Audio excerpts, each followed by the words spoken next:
Ah, no, yo no. ¿Qué nos quedamos?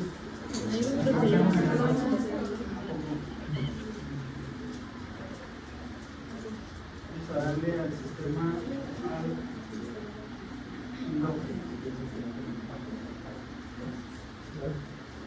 ¿luz apagada o prendida? ¿Apagada? ¿Se escucha ahí atrás? Sí. No. Dice que no y me contesta, ¿no? Eso está bueno. Bueno, vamos a hablar de hormonas, glándulas en el organismo. Aquí están de las que vamos a hablar en este tema. Aquí está la hipófisis, el hipotálamo, la pineal. La glándula pineal con su... ¿Qué produce la glándula pineal? Melatonina. Melatonina. ¿Sí se escucha atrás o no? ¿Seguras? ¿Todos seguros? Bueno, seguras y seguros, ¿no? Seguro. Y luego tenemos la glándula tiroides, de la cual ya hablamos, y dentro de ella está la glándula paratiroides. Porque son 4. Y luego tenemos al timo en la infancia, y en la adolescencia pues ya no lo tenemos. Y luego tenemos al corazón. Fíjense que el corazón lo mencionan como un órgano que produce alguna hormona, la produce. Hay una hormona que se llama péptido natriurético auricular. Y ese péptido natriurético auricular dice lo que es, la función y dónde se produce. Es un péptido que tiene 28 aminoácidos. Si dice natriurético, ¿a qué le suena decir natriurético? Na-urético. ¿A qué le suena? Y decir urético, ¿a qué suena? Urético, antidiurético. ¿A qué suena urético? A orina. A orina. Entonces es una hormona que tira el sodio, natriurético. Tira el sodio en el riñón y se produce en la aurícula, así se llama. Pero de eso no vamos a hablar en este tema. De ella vamos a hablar cuando veamos mecanismos que regulan la presión arterial, porque es la manera de regular la presión arterial, tirando sodio. La glándula adrenal. La palabra adrenal la van a encontrar cuando digan algo en inglés, pero en español pues es la glándula suprarrenal, ¿verdad? Y la palabra adrenal, de ahí viene la adrenalina.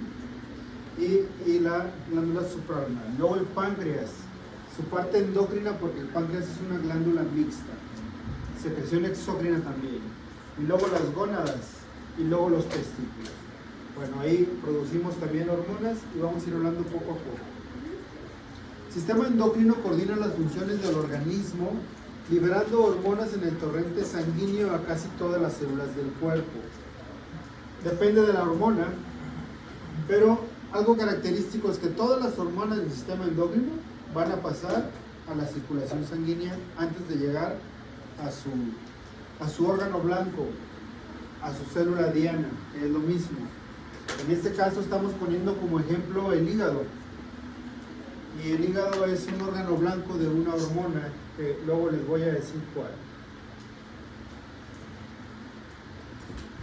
Un mensajero químico es las múltiples actividades de las células, los tejidos y los órganos del cuerpo están coordinados mediante la interacción de diversos tipos de mensajeros químicos. Ya conocen algunos de ellos y se llaman neurotransmisores. Y ahora vamos a conocer a otros que se llaman hormonas. Pero aún así una hormona puede funcionar como un neurotransmisor también, ¿verdad?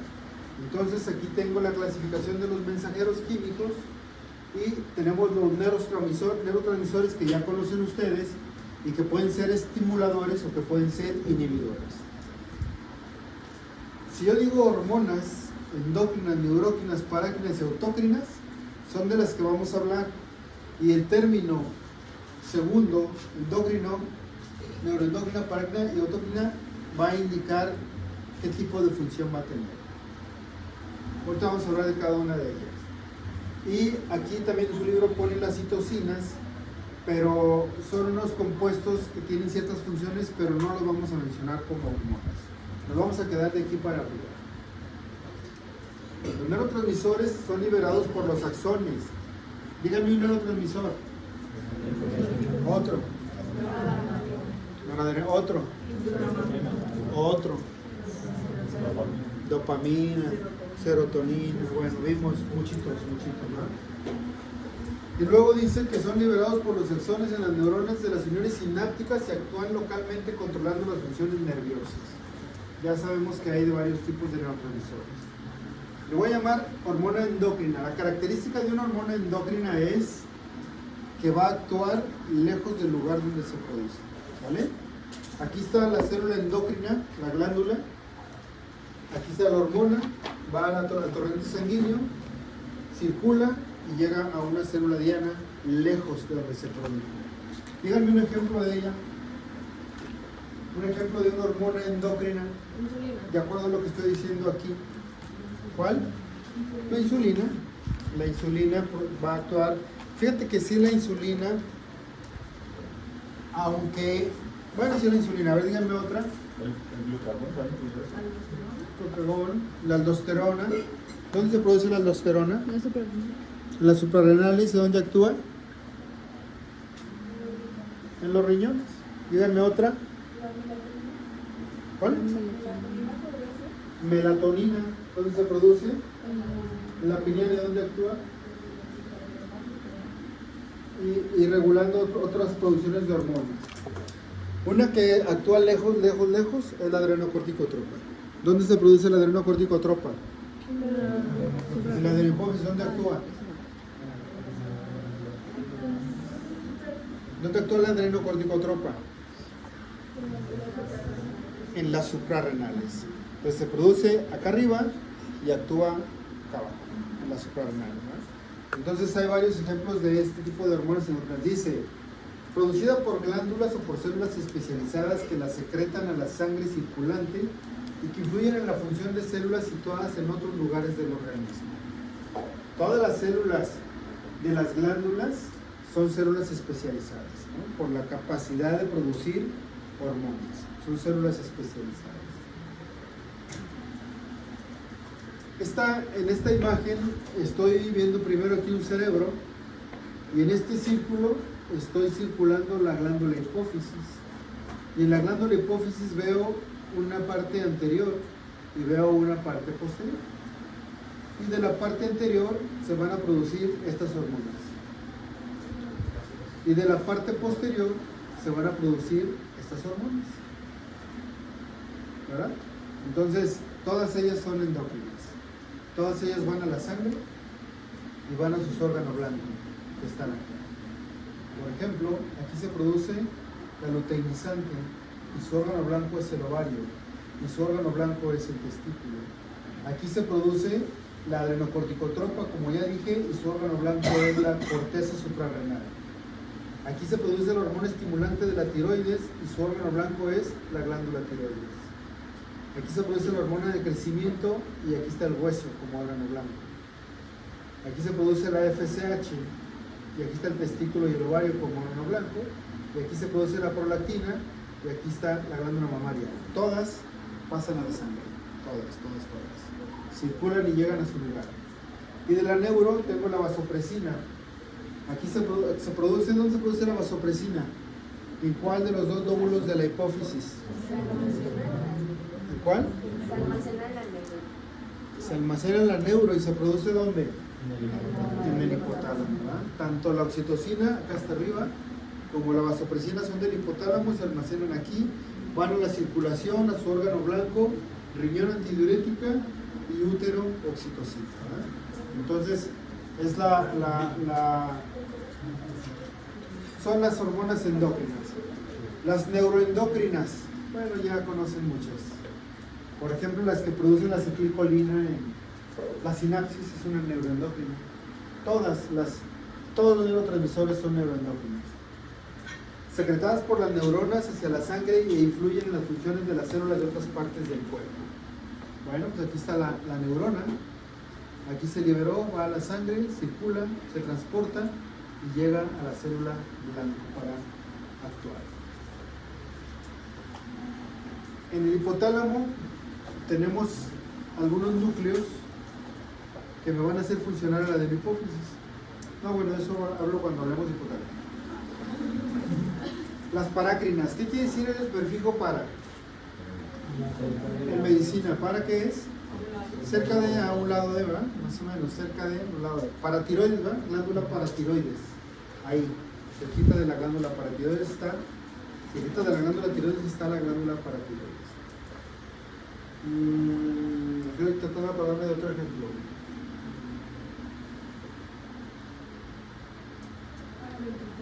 Paraventricular, cerca de los ventrículos, ¿no? Bueno, entonces, la hormona paracrina son secretadas en células hacia líquido extracelular. Si digo líquido extracelular, ¿qué estoy diciendo?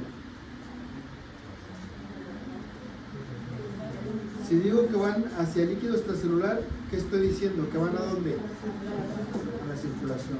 ¿Se acuerdan que desde el principio les dije eso, ¿no? Para actuar sobre células vecinas de otro tipo distinto.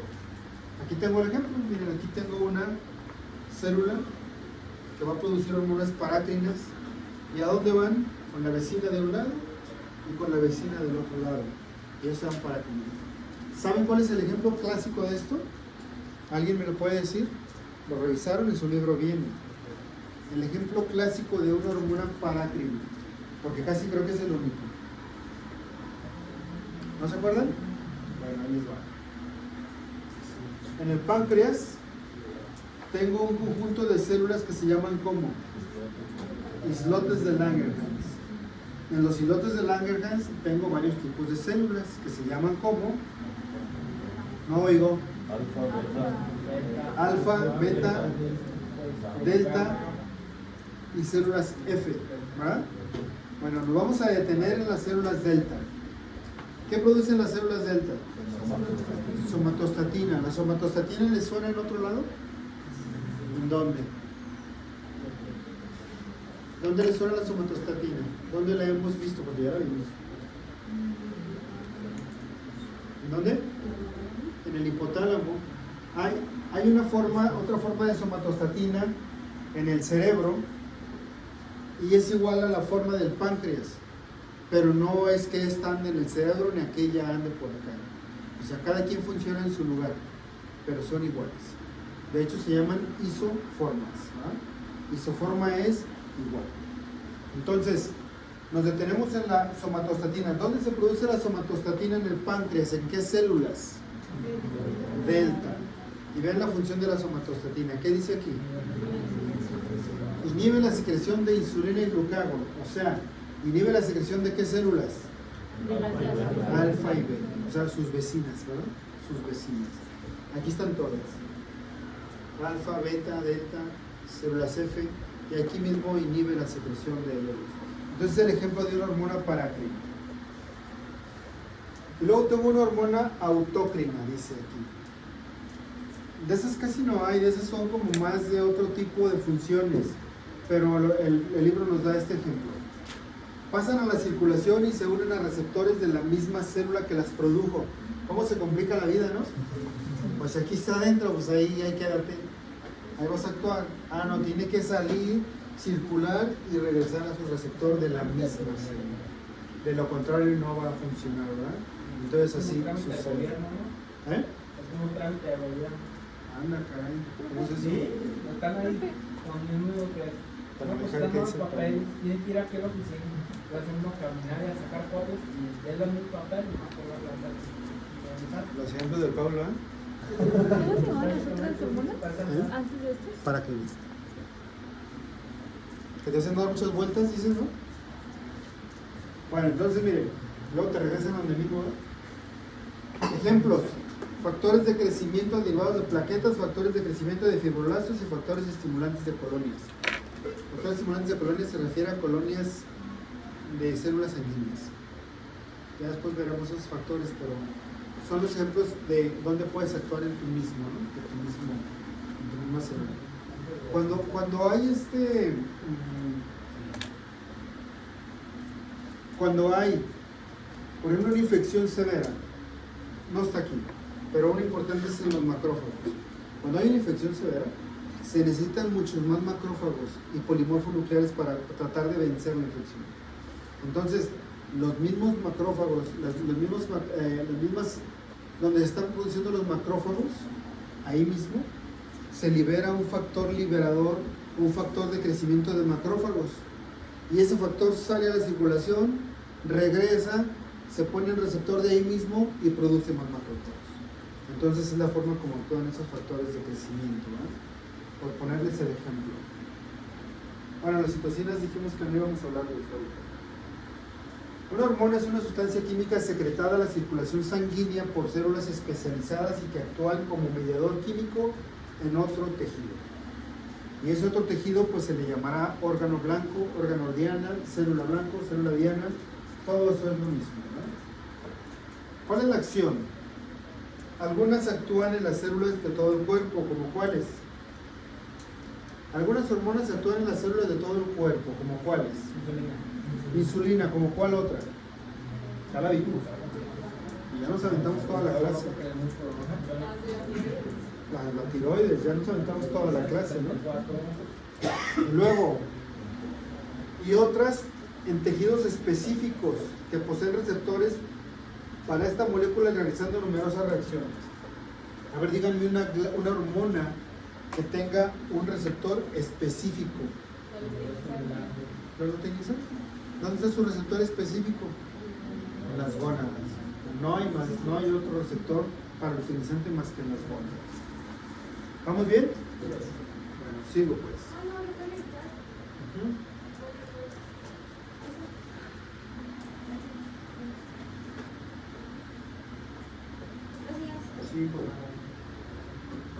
Sigo. La estructura química. ¿De qué están hechas las hormonas?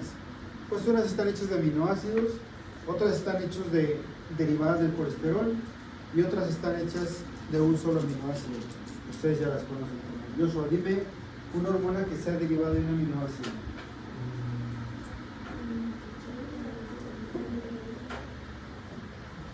Ya conocen varias. Dime una que derive de un solo aminoácido. Chanel, dime una que derive de un aminoácido. Una hormona que derive de un aminoácido.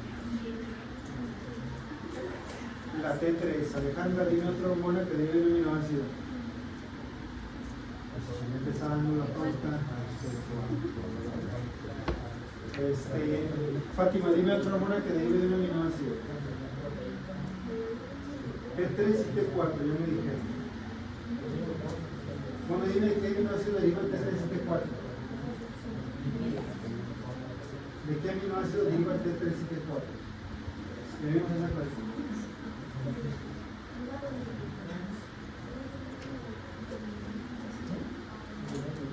Joana, ¿cuál es el aminoácido del cual se forma el T3 y T4?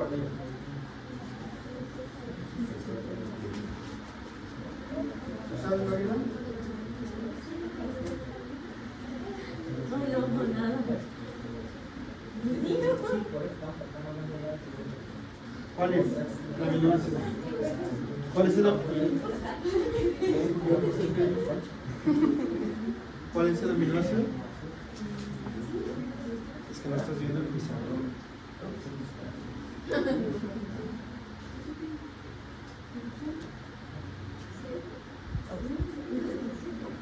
¿Cuál es? Dime una hormona que derive de un aminoácido. A ver, Rodrigo. Las catecolaminas. ¿Cuáles son?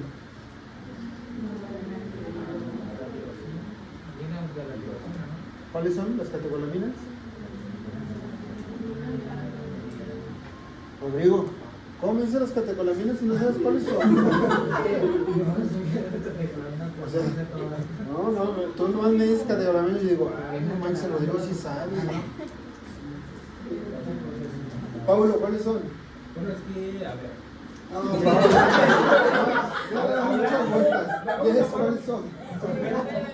A ver. Tenemos la. No, Pablo, no. Una palabra, dime, una palabra. Dime una hormona que es catecolamina, una. Estás como los trámites del gobierno. No le vas a dar vueltas al rollo, pero no me vas a decir. ¿No? Yes, dime una. Dime otra, Ricardo. Ande, pues acá estás en el rollo. No, comunícate con la mía. Rodrigo. Acá te clavo. Dime la otra que se forma entre ellas. La dopamina. Todas ellas son derivadas de una aminoácido. A los que les pregunté de dónde se formaba, me dice Gabriela. Pues ahí está. Pues ahí está. Bueno, pero ahí va. Me dijeron que T3 y T4. ¿Estás de acuerdo, Regina, que T3 y T4 se forman de una tirosina? ¿Sí estás de acuerdo? T3 y T4 se forman a partir de tirosina. ¿Sí? ¿Y de dónde viene la tirosina para que T3 y T4 se formen? ¿De dónde viene? Sí, también la monotirosina, la de yodo, son inactivas, ¿no? ¿Cuántos aminoácidos tiene la tiroglobulina? 28. 28 tiene el cálculo de natriurético molecular. 70 dice su libro, 70. Bueno, entonces, vamos a hablar de las proteicas, esteroideas y de un solo aminoácido. Ahora, proteicas. Hay hormonas de más de 100 aminoácidos. 209, 230, 220. Hay polipeptídicas. Hay hormonas de menos de 100 aminoácidos. Ya dije una de 28 aminoácidos. La paratormona tiene 84 aminoácidos, es polipeptídica. Y luego tengo nanopéptidos, chiquitos, 9 aminoácidos. Antidiurética y vasopresina tiene 9 aminoácidos, ¿no? Y luego tengo chiquititas. La hormona liberadora de tirotropina, TRH, tiene 3 aminoácidos. 3. Y luego dijimos somatostatina ahorita, ¿verdad? Hace ratito. La somatostatina tiene 14 aminoácidos. Entonces, chiquititas, no tan chiquitas, medianitas, y bueno, así están las derivadas de acá. Las esteroideas y los aminoácidos. Vamos a hablar de cada una de ellas. Las hormonas proteicas y polipeptídicas son todas aquellas de la hipófisis, son todas aquellas del páncreas y es la de la glándula paratiroidea. ¿Ya ven para dónde voy, verdad? Sí. Entonces, de la hipófisis, dime, Yareni, una hormona de la hipófisis que sea proteica. O sea, TSH, ¿no? Joshua. La de crecimiento. Lili. Te vi con ojos de que no me pregunto. La tiene. Dime, de la de la hipófisis, hace ratito las dije. ¿Eran las que eran las 6? Lili. ¿Cuál me dijiste? TSH y crecimiento, ya me dijeron esas dos. LH. ¿Es luteinizante esa? O sea, apenas le iba a preguntar cuál era el tuyo de... No. LH. Ay, ¿quién está ahí?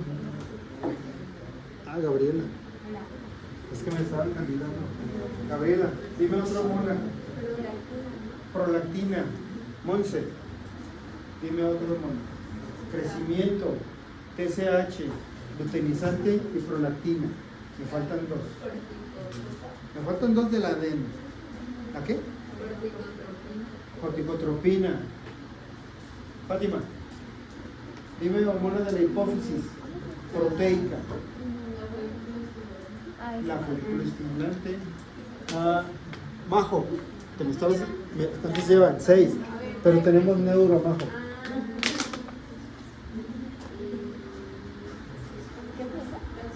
Oxitocina. Moni.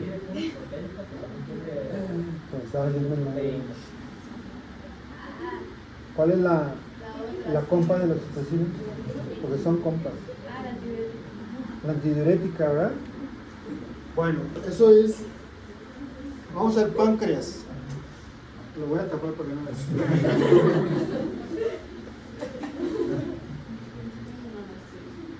Venga, el páncreas. antes que no sean las que están ahí. Polipéptido pancreático es uno. Ese polipéptido pancreático, ¿dónde se produce? ¿En qué células? En la F, ¿verdad? Paulo, dime otra hormona del páncreas que no tenga nada que ver con el gobierno. Bueno, pues ya tenemos las clásicas. Ahí están las clásicas. Ajá. Y. Ay, no acuerdo cuál. Hace rato la puse de ejemplo y dije que era la única como ejemplo. Parácrine. Ya no me acuerdo que te digan que empieza con la. ¿Cuál, Vega? Somatostatina. De la parotiroidea. A ver por acá. Alejandra, ¿qué hormona se produce en la glándula paratiroidea? Que te preguntas tan difícil. Es como cuando te dicen, agua pasa por mi casa y cante de mi corazón. ¿Eh? Alejandra.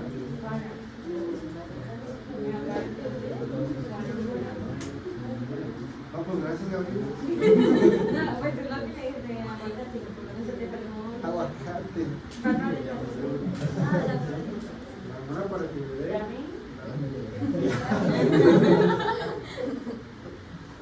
Vamos, gracias, Gabriel. ¿Ella dónde? Luego,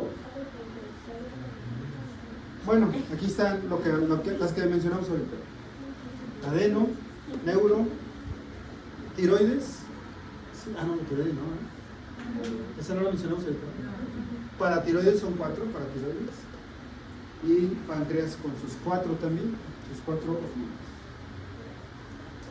Síntesis y secreción de las hormonas peptídicas. ¿Dónde se forman las hormonas peptídicas, Anel?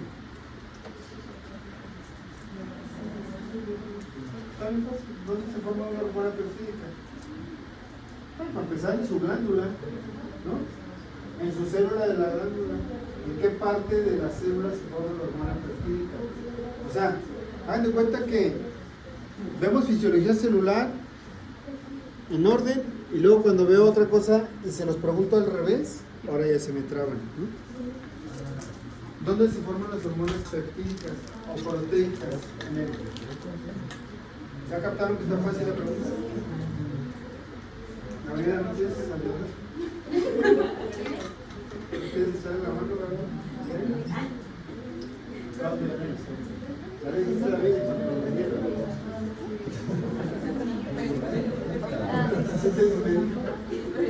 David, ¿dónde es su cuerpo?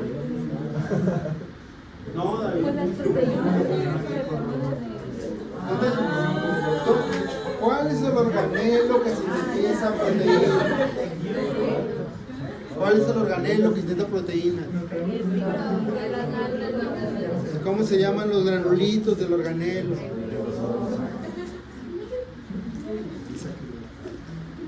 Listo. Entonces, acuérdense que todas las proteínas sintetizadas en una célula, el origen es nuclear, donde se llama transcripción génica. Ahí es donde los genes van a codificar, con todo el rollo que vieron en bioquímica, para que se forme el ARN mensajero. Y el ARN mensajero va a traducir, lleva la traducción, o sea, la señal al retículo endoplásmico rugoso y le dice cuál proteína tienes que sintetizar, ¿no? Entonces le dice, esos son los aminoácidos que tienes que ensamblar. Y ahí se forman todas. Retículo endoplásmico rugoso, aparato de Golgi, vesículas y exocitosis cuando se libera, ¿no? Debe de haber estos dos componentes para que estimule la secreción de la hormona y se llama AMP cíclico y se llama calcio intracelular y de esa manera la hormona se libera por exocitosis. ¿Sí vamos bien? Bueno, o sea, ¿qué célula es esta? ¿Cuál de todas? ¿Cuál es la célula? Estoy hablando de hormonas proteicas, pues me pueden decir. No sé, o sea, aquí quiero que me digan algo. ¿Cuál célula será esta? Estoy hablando de hormonas proteicas. Pues la alfa del páncreas, ¿verdad? Puede ser. ¿Cuál otra puede ser? Pues la beta. La beta, ¿verdad? Vamos a salirnos del páncreas. ¿Cuál otra puede ser? En la hipófisis, ¿como cuál? ¿Cómo se llaman las células que producen la hormona del crecimiento?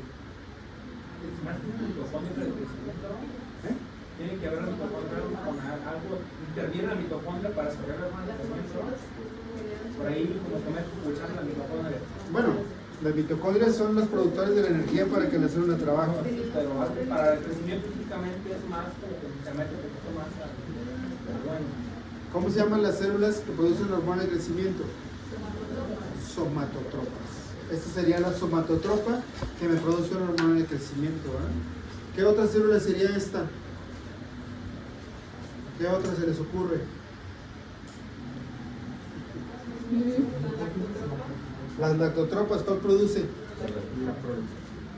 Entonces, ¿cuál célula será? Pues, no sé, de una glándula que produzca determinada hormona. Vamos a hablar de las esteroideas. ¿A qué son esteroideas? ¿A qué son esteroideas? Derivado del colesterol, ¿verdad? Derivado, aquí tengo ellas, miren, ovarios, placenta, testículos, suprarrenales. Todas ellas producen hormonas esteroideas. Las suprarrenales producen un grupo de hormonas que se llaman glucocorticoides.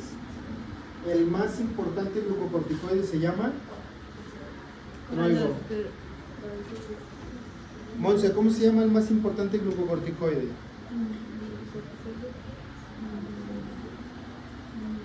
Gabriela, ¿cómo se llama? Antes de ayudadora. Ale, ayúdame. ¿Ella te hizo el paro? Espera, Regina. Monse. Disculpa que te interrumpa tu dulcecito. ¿Cuál te dices? Ah, ¿ya se lo habías dicho o qué? No es.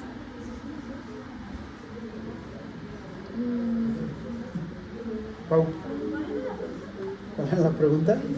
¿Cuál es el más importante glucocorticoide del organismo? Esa pregunta ya no se les debe olvidar jamás en la vida. Un montón. Pau. Moni, Majo.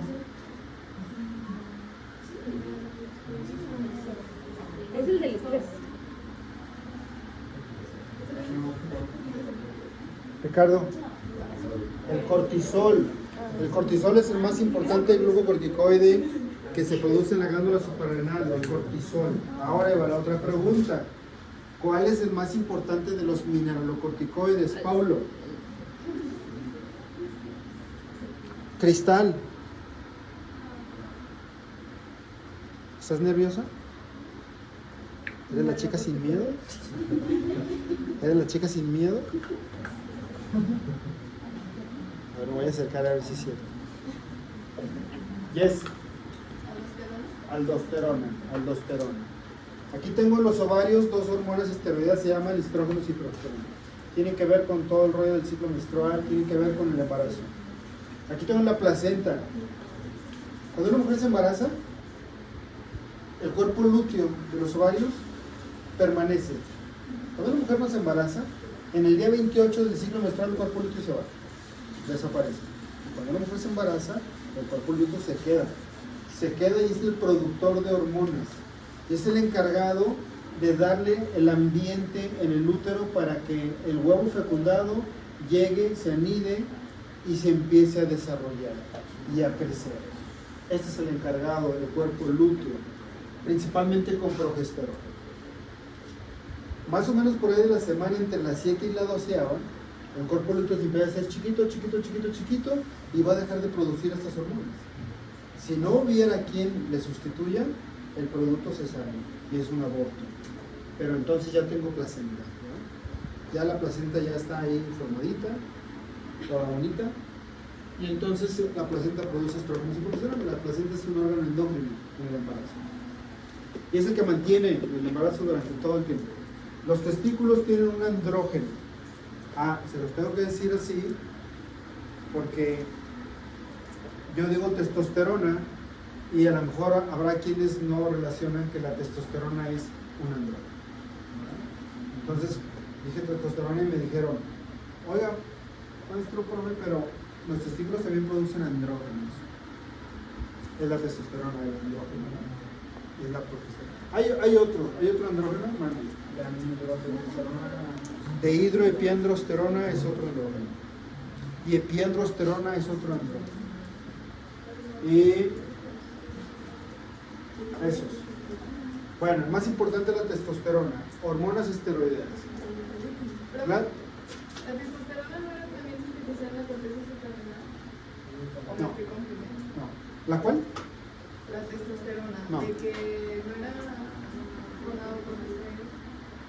No, la testosterona, ahí hay unos andrógenos, pero no es la testosterona. Y aparte en la suprarrenal, la producción es insignificante. Pero ahí se produce la 17 de hidroepiandrosterona.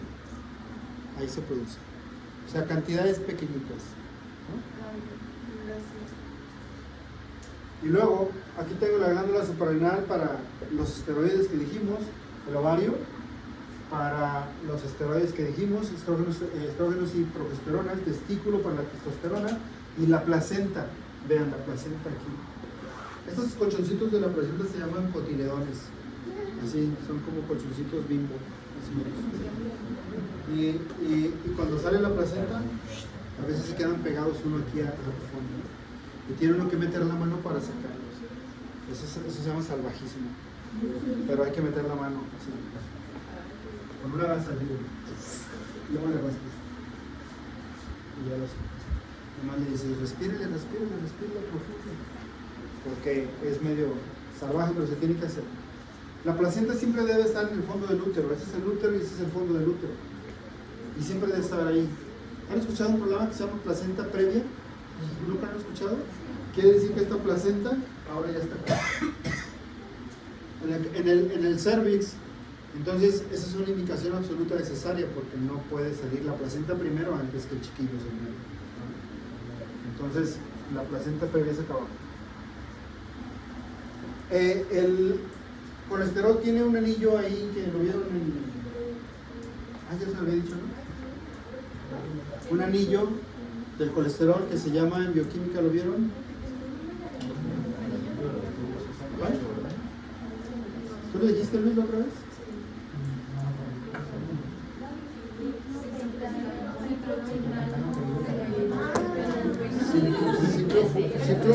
¿Ciclo fulano qué?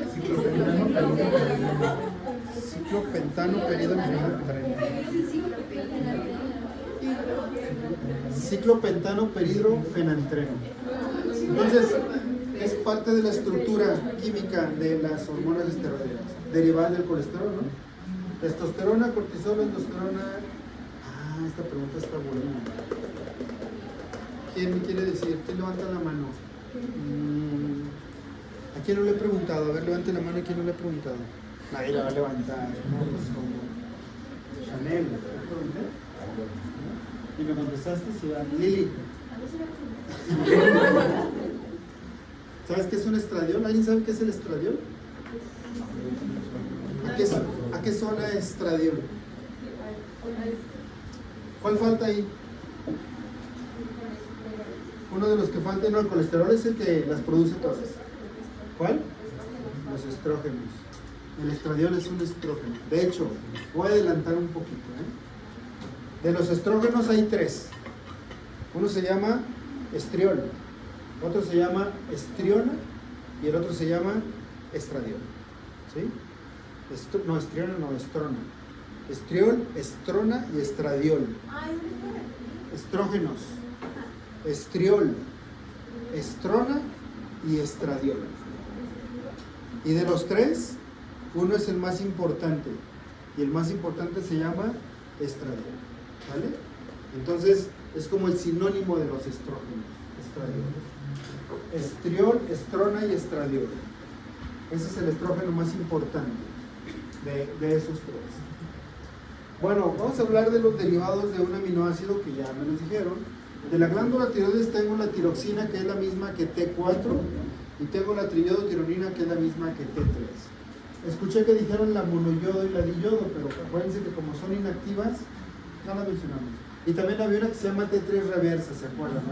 Pues tampoco se menciona. T3 y T4. De la médula suprarrenal tengo la adrenalina y noradrenalina. Yo les había dicho que la secreción es 4-1. 4 veces adrenalina, una vez noradrenalina. O dicho de otra manera, El 80% de las hormonas de ahí, de la médula, es adrenalina. Y el 20% es noradrenalina. ¿Verdad? La noradrenalina se forma más también de manera importante en las terminaciones nerviosas de las neuronas simpáticas, porque es el neurotransmisor de las simpáticas. ¿Preguntas hasta aquí? ¿A qué hora se supone que nos vamos? Ahora nos ha rendido la clase. Faltan 10 a las 8 y yo ya me cansé. Y vamos a preguntar, mañana va a haber clases. No, mañana no. Luego les repongo la clase que ahora no es cuidado. Luego se las repongo por ahí, adelantando una hora tal vez. No, nos ponemos de acuerdo. Bueno, entonces, nada más para que vean pues las glándulas que ya saben dónde están: suprarrenal, glándula tiroides, como las que dije. La suprarrenal tiene corteza, tiene médula, y en la médula son las catecolaminas, ¿verdad? Bueno, entonces vamos a continuar en esto.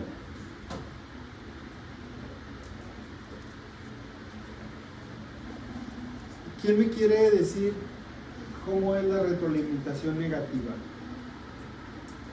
Porque ya la dijimos alguna vez. A ver, Ricardo, dime cómo crees que funciona la retroalimentación negativa. Si algo subía, algo tiene que bajar, dice. Eso lo dijo Einstein. Eso lo dijo Einstein.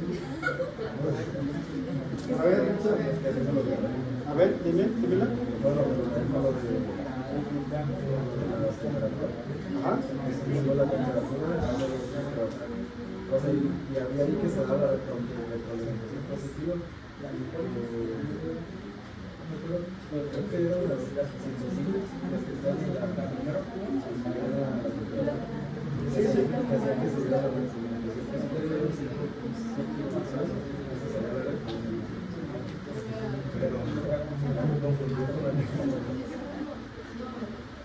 Monse, ¿ibas a decir algo? Bueno, yo como lo entendí es que había un estímulo y que de un solo estímulo es que, por ejemplo, la sustancia se salía. Es que yo me acuerdo como me lo había dicho usted, que era de que, por ejemplo, cuando come y que tienes mucha glucosa, pues se manda como la señal y nada más es una sola señal de que hay mucha glucosa y por eso sale la insulina y es solo una vez. Y la positiva es que son varios estímulos y van creciendo y creciendo y creciendo. Pero es que te quedaste como incompleta en la primera. Bueno, pues es que la entendí yo de que... Cuando comes hay mucha glucosa, dijiste. Ajá. ¿En dónde hay mucha glucosa? Pues En la sangre. ¿Cómo se llama eso? Hiperglucemia, ¿no? Hiperglucemia. Y luego, de esa hiperglucemia dijiste que llegaba esa señal ¿a dónde? A las células beta del páncreas, porque la célula beta del páncreas le entró un chorro de glucosa, por decirlo de esa manera, y detectó que algo ya estaba ahí elevado. Es como de un solo estímulo, ¿no? O sea, lo negativo es de uno solo. Sí, pero no, bueno, sí, o sea, pero no es como tan importante ahí eso. Se libera de la célula beta, ¿qué se libera?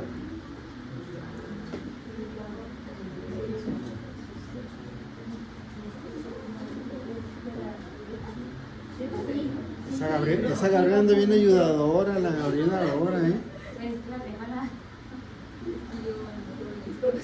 ¿Qué se libera de la célula beta? Sí, muy bien, lo dijiste hace rato. La insulina. ¿Qué hace la insulina? La insulina va a ser la que baja los niveles de la glucosa. ¿Los baja hasta cuánto? A niveles normales. ¿Y dónde está esa glucosa que eliminó la insulina? En todas las células. Y entonces, ¿los niveles bajan a cuánto? ¿Cuánto es lo normal?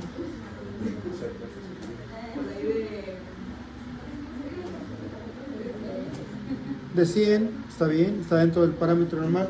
Y entonces, si ya estás en 100, ahí para el estímulo y ya no va a seguir secretando insulina porque ya no se necesita. esto es retroalimentación negativa.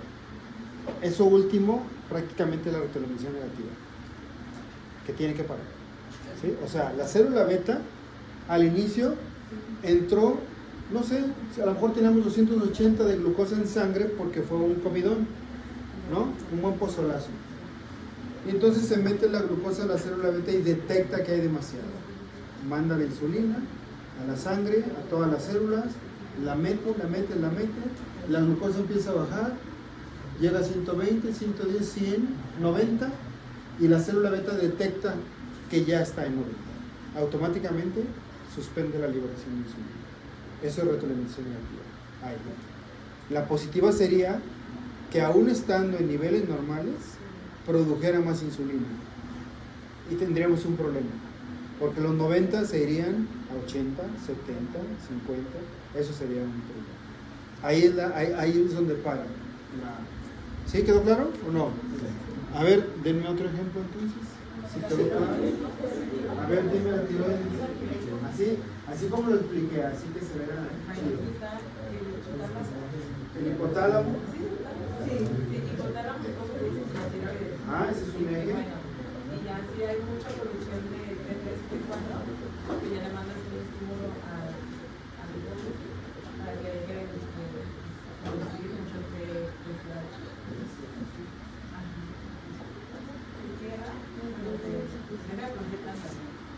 Y si es al revés, y que hay mucho T3, le mandamos al hipotálamo para que ello pues deje de RH. A ver, ¿quién más? Otro ejemplo, así elaborado como yo lo Que dije. se deje de sintetizar peptina cuando ya está la saciedad de la alimentación. Una persona come, se deja de sintetizar peptina, así se cierra el apetito. Sí, dentro de las hormonas anorexígenas y orexígenas, ¿verdad? ¿Otro? Sí.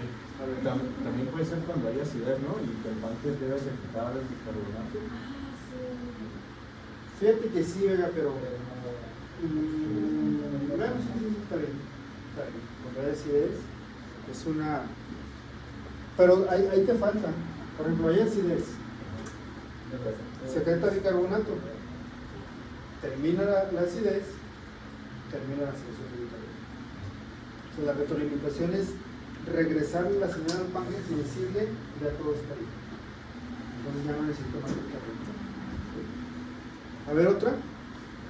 Es lo que sucede con todas las hormonas prácticamente, ¿no? ¿Quién dijo yo? Dani, ¿tú dijiste yo? Como que escuché. ¿No? A ver, ¿quién más?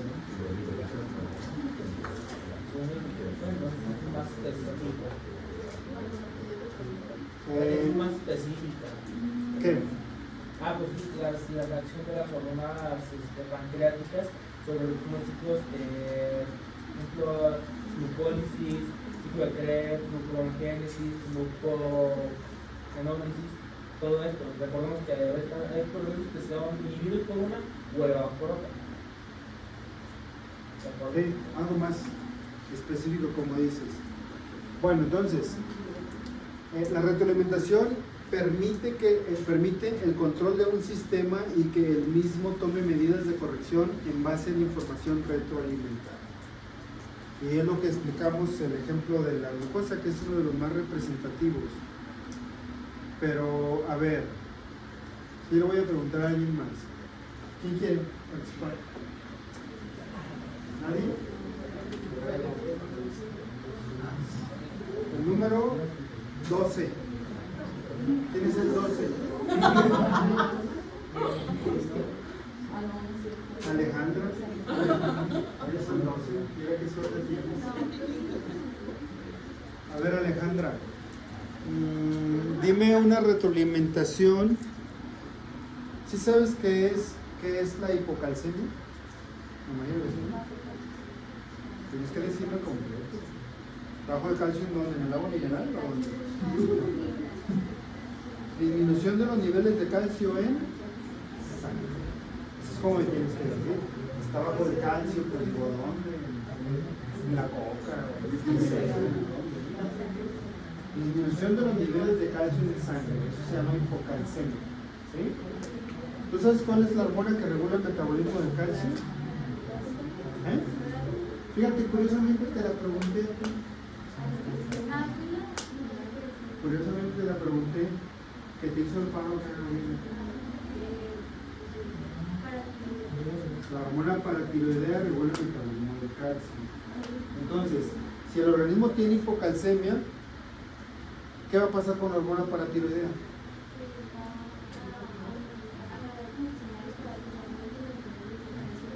Se va a aumentar la hormona paratiroidea, ¿sí? Y va a la circulación sanguínea. ¿Sabes cuándo son los órganos blancos de la hormona paratiroidea? ¿No? Y Areni, ¿tú sabes cuál es un órgano blanco de la hormona paratiroidea? Sí sabes. ¿Dónde está el calcio en el organismo? Y vaya que es un órgano blanco, pero no tanto por el color, sino por la cantidad de calcio que tiene. O sea, 99.9% del calcio del cuerpo está en los huesos. Fíjate nomás el aporte tan rico que tenemos, ¿verdad? En los huesos. Entonces, ese es su órgano blanco. ¿Qué va a hacer la hormona paratiroidea en el hueso? ¿Cómo se llama ese proceso? Se lo va a sacar. ¿Cómo se llama ese proceso? ¿Cómo se llama cuando se le saca calcio al hueso? Resorción ósea. Le saca calcio. ¿A dónde va a mandar el calcio? A la sangre. ¿A la sangre para qué? Para que aumenten los niveles a lo normal. ¿Por qué? ¿Qué pasaría si el calcio se sigue abajo? ¿Qué pasaría? Pues bien sencillo, hay que pensar cuáles son las funciones del calcio.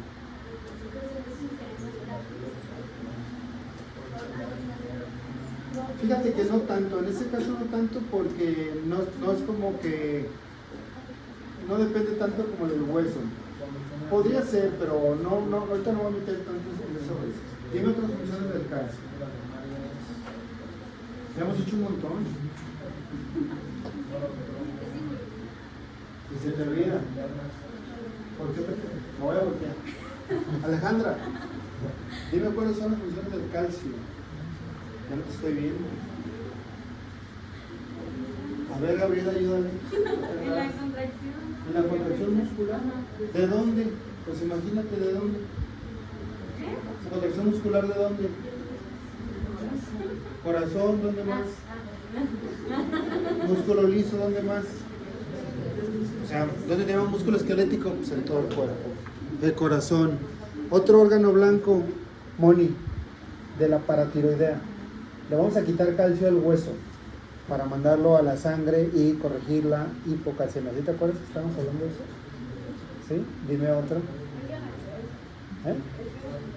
¿La tiroides?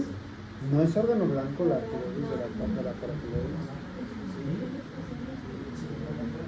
¿Dónde más se te ocurre que podemos obtener calcio? Aparte del hueso. ¿Dónde? En los alimentos. ¿Verdad que sí? Entonces, ¿cuál sería el órgano blanco? Para ayudar que más rápido llegue el calcio. El intestino. ¿Otro órgano blanco de calcio de la paratiroidea? ¿Cuál? Las glándulas mamarias, cuando se está lactando. Por eso se dan suplementos de calcio para evitar el desgaste de óseo en las madres. Calcio y otras vitaminas. Pero no es el órgano blanco, la glándula mamaria. O sea, el suplemento se da porque estás formando chiquillos y estás formando huesos extra. Entonces, ahora sí que le está chupando todo el calcio a la mamá. El chiquillo, ¿no? No es la glándula mamaria. ¿Dónde está otro? El riñón. ¿Por qué? ¿Por qué el riñón?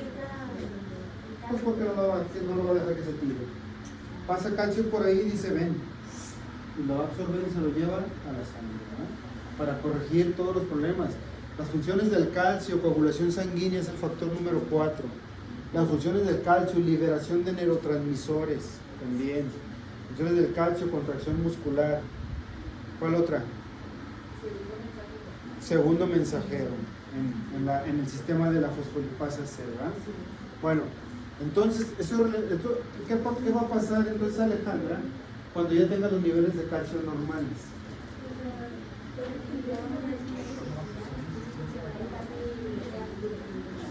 Se le va a mandar una señal a la glándula paratiroides para que deje de producir paratón, ¿verdad? ¿Por qué? Porque ya tenemos el calcio normal. ¿Sí? Ese es otro ejemplo de retroalimentación. ¿Otro? Sí. Bueno, en ese mismo podría ser una positiva cuando no envía la señal y los osteoclastos siguen comiendo y te da otro poder. Si es una positiva, ¿de qué estamos hablando, Vega? De que, o sea, no le ponen límite, pues. ¿Y de qué estamos hablando? ¿De que hay qué? ¿Una qué? Una pasión. Una pasión. O sea, lo que dice Vega es que si puede ser una retroalimentación positiva donde le sigue sacando calcio del hueso y lo sigue con la resorción. Sí puede ser, pero ya estamos hablando de algo que es patológico, ¿no? Y para que ahorita se les quede de una vez, ¿cuál sería la causa por la cual hubiera algo que siguiera sacándole calcio al hueso? Un exceso de hormona paratiroidea. O sea, que la glándula paratiroidea está produciendo de más y no le está haciendo caso a la retroalimentación negativa. ¿Y cuándo sucede esto? Cuando hay un tumor en esa glándula. La mayoría de los tumores que se encuentran en glándulas endócrinas son hiperproductores, ¿sí? Si tengo un tumor en la glándula suprarrenal, voy a producir mucho ¿qué? Bueno, puede ser catecolaminas. Ya vieron ustedes el feocromocitoma, lo vieron en la práctica. ¿Qué más voy a producir en exceso si tengo un tumor en la glándula suprarrenal? Cortisol. ¿Qué más voy a producir en exceso? Aldosterona, ¿verdad? Con todas las complicaciones que llevan el exceso de esas dos hormonas. Bueno, ¿quedó claro? ¿Sí? A veces pienso que no, porque les pregunto y no me quieren contestar. ¿Para qué sirve la retroalimentación negativa? ¿Para qué sirve la retroalimentación negativa, David? ¿Para qué sirve la retroalimentación negativa?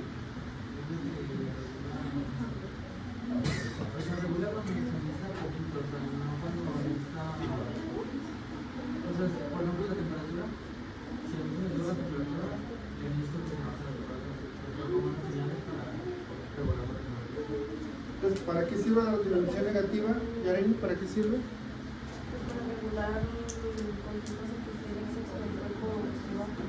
Cualquier cosa que esté en exceso que esté bajo, porque si no, entonces caeríamos en una patología. Para eso sirve la retroalimentación negativa. Ahora, aquí voy a hablar de lo que hace la retroalimentación negativa y en esta parte, en qué fases actúa de la producción. Por ejemplo, hablamos de la hormona paratiroidea y hablamos de la insulina. Son dos proteínas, son dos hormonas proteicas. ¿Cómo se inició a formar la insulina en la célula beta? ¿A partir de la qué? ¿Cómo se inició a formar? Es una proteína.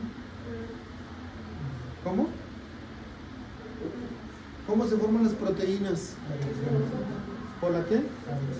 Primero, antes de la traducción, la transcripción génica. ¿Y luego qué sigue? La traducción. ¿Y luego qué sigue? La elaboración. ¿Y luego qué sigue? La liberación. En todos esos niveles llega la retroalimentación y bloquea todos esos niveles. O sea, ya no quiero insulina. Si tienes ya hecha en vesículas, ya no se va a liberar. Si la estás formando en el reticulum endoplasmático rugoso, para la producción. Si estás probando RNA mensajero, para la producción. Y si estás haciendo la transcripción de genes para sintetizar, para la producción. ¿Sale? Entonces, en todos esos niveles actúa la retroalimentación negativa. Dice, la retroalimentación negativa sirve para garantizar, como dijo David, un nivel de actividad adecuado en el tejido efector. También lo dijo Yareni, para que no se produzca ni mal ni menos. Reduce la secreción adicional de la hormona e hiperactividad en el tejido efector. O sea, si no hay una secreción adicional, ya no va a haber hiperactividad del tejido efector. ¿Está claro? Entonces, eso es lo que garantiza. ¿Y a qué niveles se bloquea la producción de la hormona? Transcripción, traducción, elaboración y liberación de hormonas. En todos los niveles hay un bloqueo y se deja de producir. ¿Hasta cuándo va a volver otra vez a funcionar todo esto? Hasta que vuelva a aparecer un estímulo negativo. La hipocalcemia es un estímulo negativo para el cuerpo, ¿sí? Por eso se llama retroalimentación negativa. La hiperglucemia es un estímulo negativo para el cuerpo y por eso se liberan las hormonas, hacen lo que tienen que hacer y se dejan de liberar. Entonces, hasta que el estímulo negativo desaparece. ¿Sale? Bueno. ¿Preguntas? Estímulo negativo, ¿qué le quieren poner aquí? Póngale aquí nombre. Hipoglucemia. Ah, muy bien, Jess. A ver, Jess. Ponle nombre aquí. Páncreas. Páncreas. Ponle nombre a la celulita de la cual vas a hablar.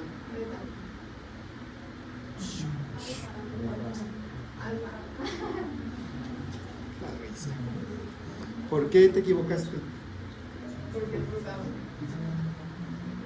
Entonces, la célula es alfa. Ponle nombre aquí. Glucagón. Ponle efecto aquí. Hiperglucemia. Entonces tenías, y luego, ese efecto hiperglucemia fue porque el estímulo fue hipoglucemia. Es un estímulo negativo para el cuerpo. Entonces, una vez que el efecto es hiperglucemiante, ¿a dónde te va a llevar los niveles de glucosa? A lo normal. ¿Cuánto de hipoglucemia se te ocurre?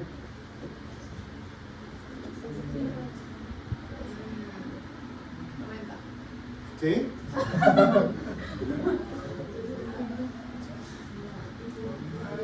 Es que, no, está bien, pero me dices uno normal primero. 60 está bien. 60 está bien. Porque lo normal es lo normal. ¿Cuánto es lo normal, Jess?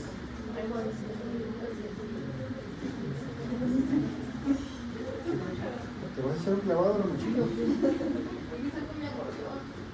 No, dime cuánto es lo normal. ¿Cuánto es lo normal? 70, 110.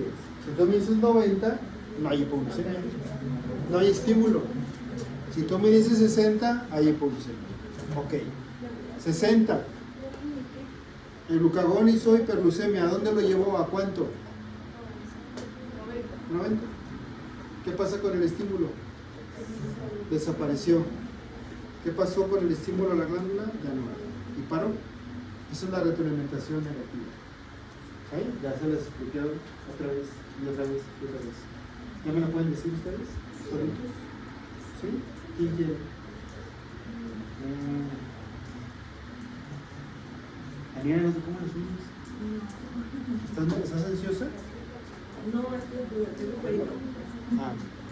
¿Qué? Por acá vi que levantaron la mano. Bueno, seguimos. La retroalimentación positiva. ¿Qué es la retroalimentación positiva, Joana? Es cuando hay un estímulo y se aumenta más. Y sigue un ciclo. O un ciclo vicioso y sigue, y sigue, y sigue. Fátima. Dice Joana que es cuando sigue el estímulo. ¿Te acuerdas de algún ejemplo en el organismo de una retroalimentación positiva? Pues, bueno, como la coagulación. La coagulación. ¿Por qué crees que es la coagulación? ¿Cuál fue el estímulo para que iniciara la coagulación sanguínea? Un corte, ¿no? ¿Un qué? Un corte. De que te cortas. O sea, Pues sí, no. vamos diciendo una lesión de un vaso sanguíneo. ¿Sí? Un vaso sanguíneo. Y entonces salida de sangre, ¿no? Sí. Ese es el estímulo. Y luego, Hay ¿qué una pasa? enzima, ¿no? Se tiene que haber una enzima que es la que hace como de que la coagulación sea como más rápido. Que se active. Ah, bueno, que se active. Y luego, ¿por qué es positiva? ¿Dónde le entiendes que es retroalimentación positiva? Porque sigues, ya que la dejas abrir. No, o sea, no. ¿Ya no se oye casi? ¿Qué tienes?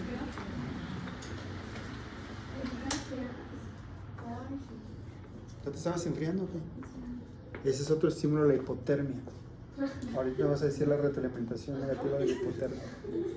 Entonces, Pues sigues la forma del coágulo para evitar que. por eso, pero ahora ya te me brincaste desde aquí como hasta acá.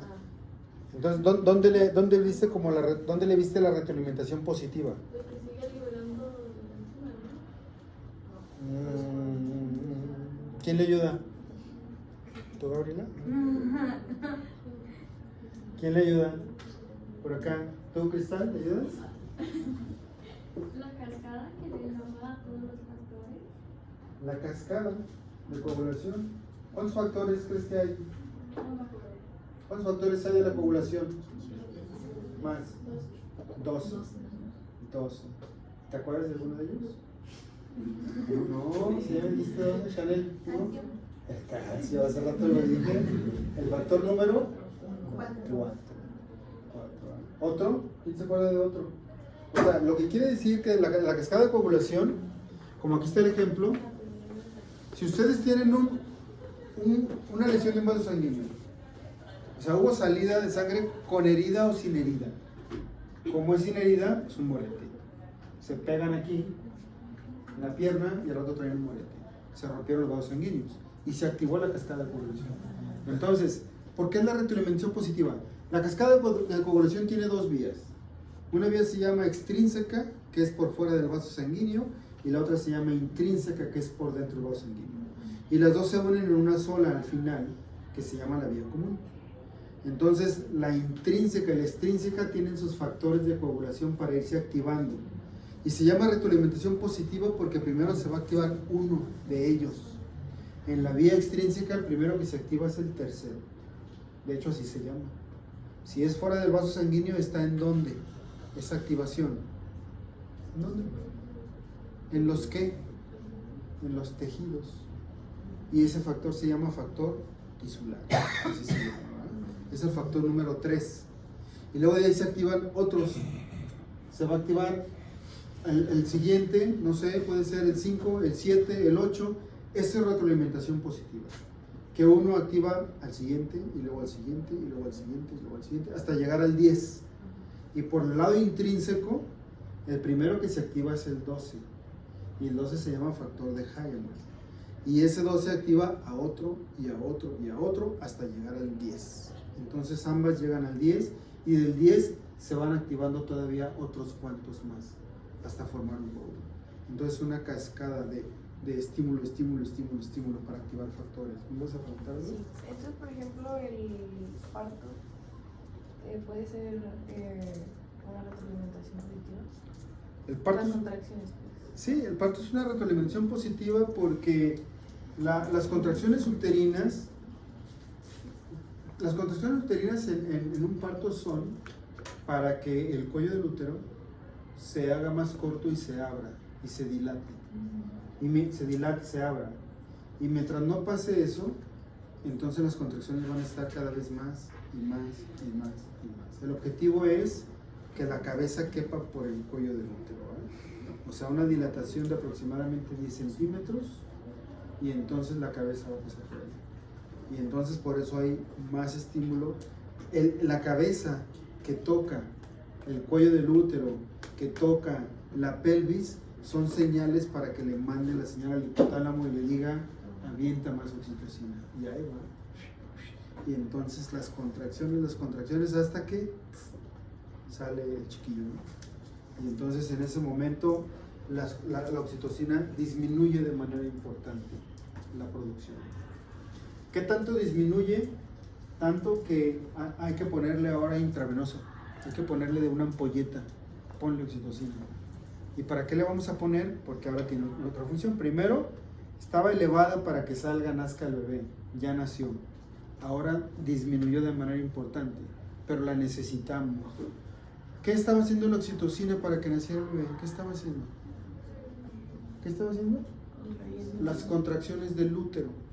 Pues ahora que salió el bebé, la oxitocina disminuye y necesito que haya contracciones del útero.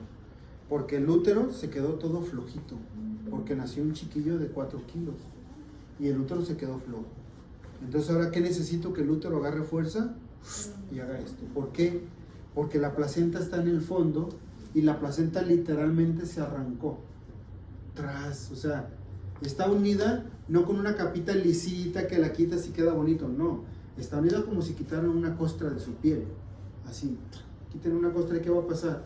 Va a empezar a sangrar. Igual acá. La placenta se desprende y el útero empieza a sangrar. Entonces, ¿qué quiero? Que el útero que está así, flácido, haga esto. Se contraiga y se haga bolita. Y que las contracciones musculares me cierren los vasos sanguíneos y me deje de sangrar, ¿verdad? Y entonces ya dicen, ponle oxitocina, ponle tanto. Y se lo pones. Y entonces empiezas a sobarle la pancita. porque la sobas y estimulas a que se contraiga el útero. El útero tiene que quedar a nivel de la cicatriz umbilical cuando nace un bebé. Y aquí se tiene que tocar una bolita dura, porque ya está con una contracción. Y si no está la bolita dura, está sangrando. Y ponle otro. Y ahí le está sobando. Y sóbele, y vamos viendo. Y sigue sangrando. A ver, ahora ponle otro medicamento porque ya no me está funcionando la oxitocina, otro más potente. Y sigue sangrando. Entonces, si esa persona es un adolescente que se le ocurrió tener un chiquillo de 15 años, la chica, si está sangrando y no se contrae el útero, se lo tienen que quitar. Así tenga 15 años. Va para afuera. O se lo quitan o se muere. Así de sencillo, ¿no? Eso se llama, ¿cómo se llama la fuerza que tienen los músculos sin estar haciendo sin ejercicio? ¿Cómo se llama? Lo durito de los músculos. ¿Cómo se le llama eso? Tono muscular. El útero tiene tono muscular. Y si no tiene tono muscular, ¿cómo se llama? Atonía uterina. Le tengo que poner la A antes para que sea no. La A es no. Atonía uterina. Y es una de las causas de histerectomía, es cuando quitan el útero. Histerectomía. Y tienen que salir así como que rápido. Búscate al representante de esta niña, al tutor, y háblale. Y dile que si no se opera en ese momento se va a morir. Y entonces tiene que entender que eso, obviamente, a veces no lo entienden y quieren echarle la culpa al doctor, ¿no? Y tiene que quitarle el útero, si no se muere, ¿verdad? O sea, le dan chance, y ya cuando fue la pérdida importante y nomás no hubo, pues vámonos, ábrele y para afuera, lo sacan del útero. Bueno, entonces, seguimos. ¿Me van a preguntar algo, no? El transporte. Las hormonas de las glándulas endocrinas, ¿a dónde van cuando se liberan? O sea, de manera inmediata, ¿a dónde van? A la circulación. En la circulación habrá unas que en cuanto entran aquí, ¿a dónde se van a subir? Al macro. ¿No? ¿Cuál es el macro? Las proteínas transportadoras, ¿verdad? O sea, ¿cuál es una de ellas? Albúmina. Es de las más importantes por aquí. No dice, pero por ahí está. ¿Otra? ¿Cuál? Globulinas. Albúmina y globulina son el transporte para una de ellas. Otras no. Otras salen y dicen, yo me voy a pie, yo me voy caminando, ¿no? O corriendo. Lleva, ¿no? Entonces, algunas se transportan, dice. Las hormonas proteicas y las catecolaminas se disuelven en el plasma y se transportan desde su origen hasta los tejidos efectores. Entonces se van a transportar en proteínas hasta los órganos efectores. Mientras que las hormonas esteroideas y las tiroideas circulan en la sangre. Está al revés. Estas van libres, disueltas, como dice aquí. Y estas van unidas a proteínas.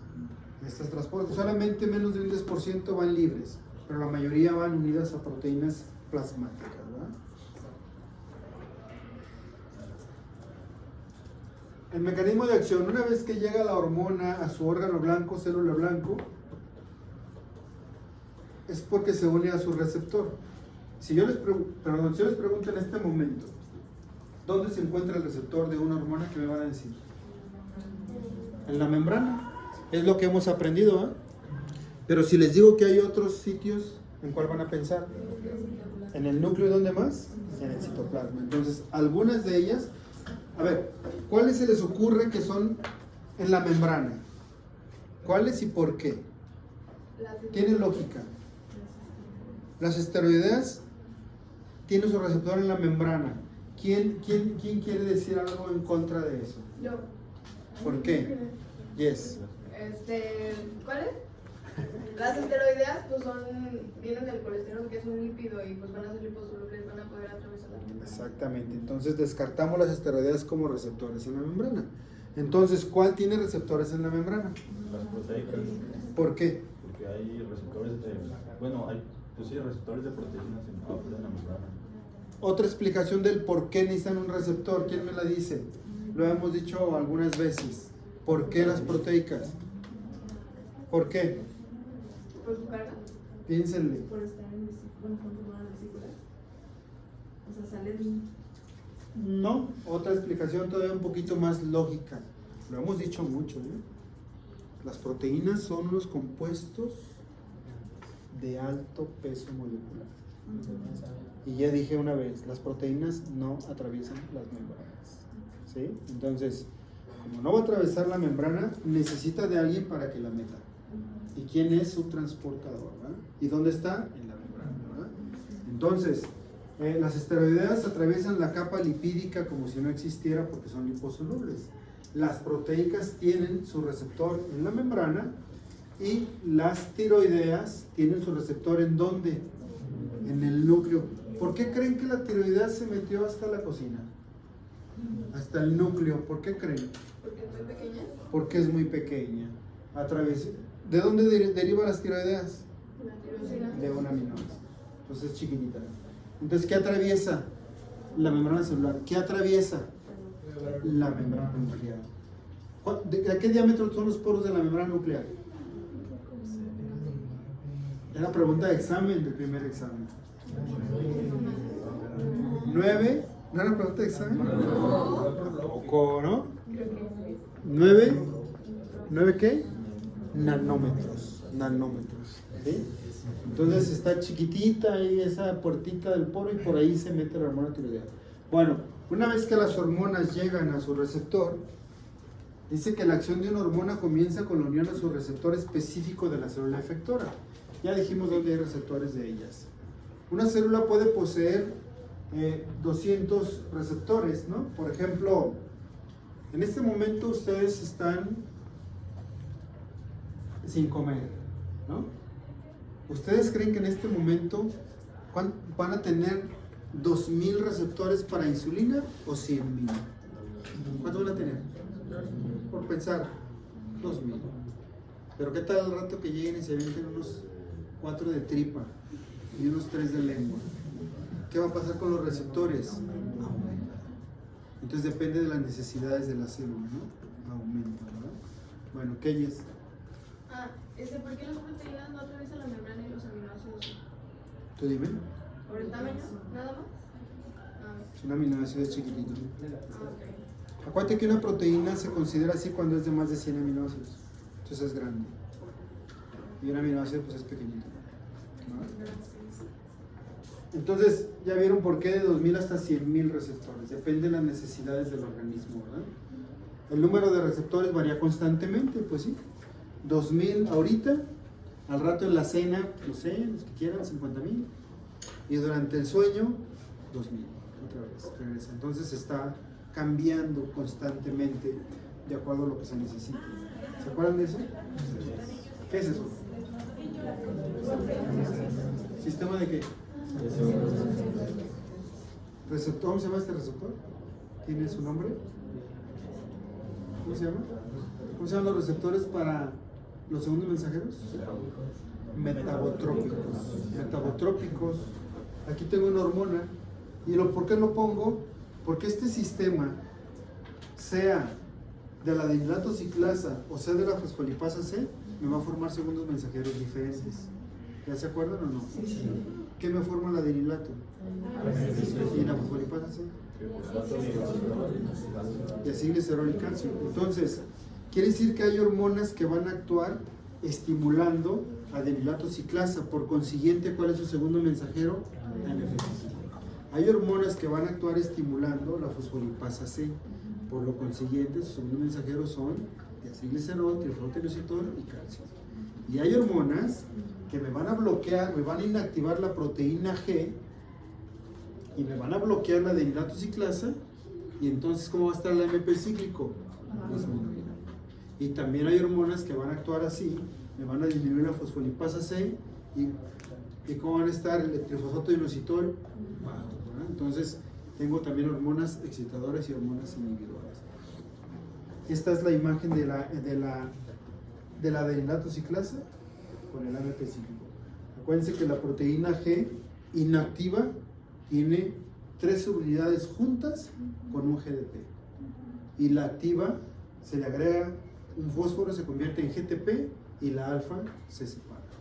Y la alfa me activa, en este caso se llama adenilato ciclasa porque voy a producir AMP cíclico.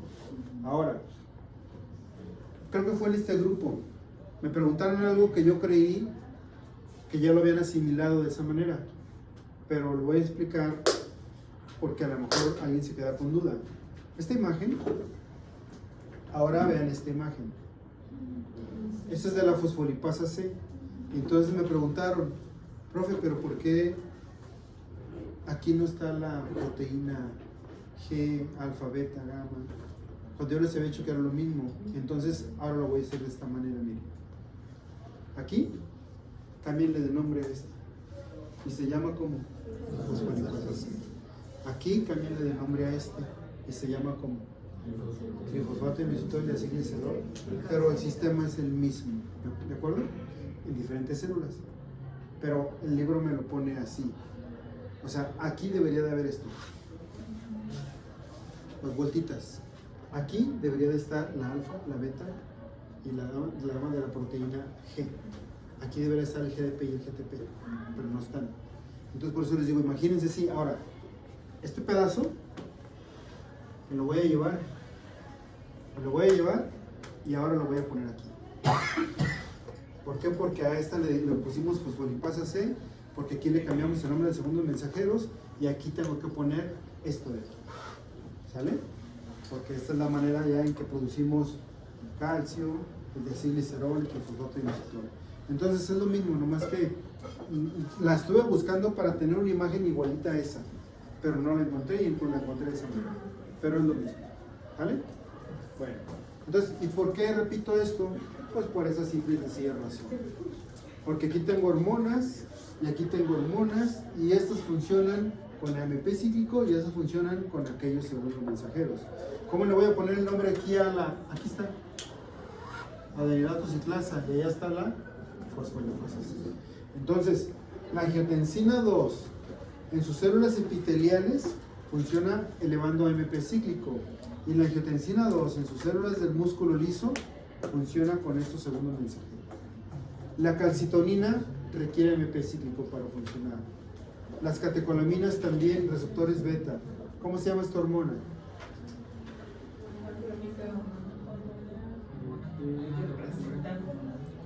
Es de la placenta. Se llama hormona gonadotropina coriónica. ¿Cómo se llama? Glucagón. ¿Cómo se llama esta? Adrenocorticotropa. ¿Cómo se llama esta? Esta. ¿Cómo se llama esta? ¿Cómo?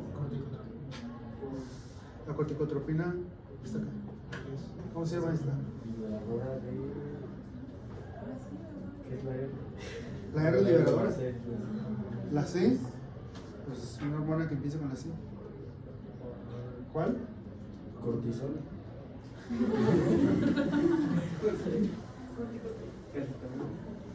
¿Cuál? ¿Moni? Cuéntalo. Corticotropina.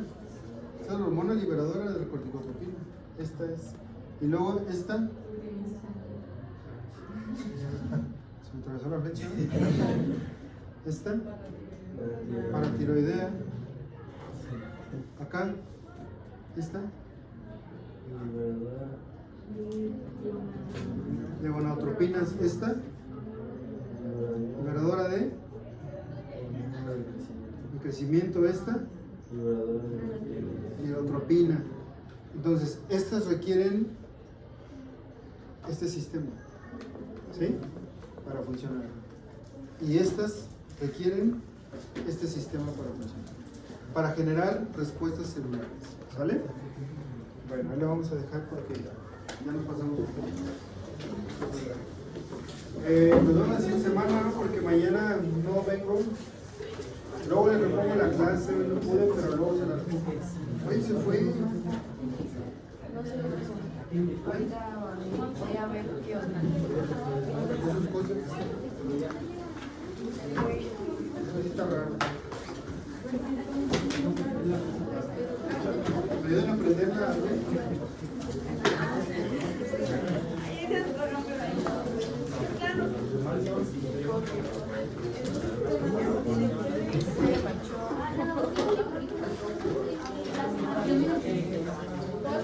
Con él.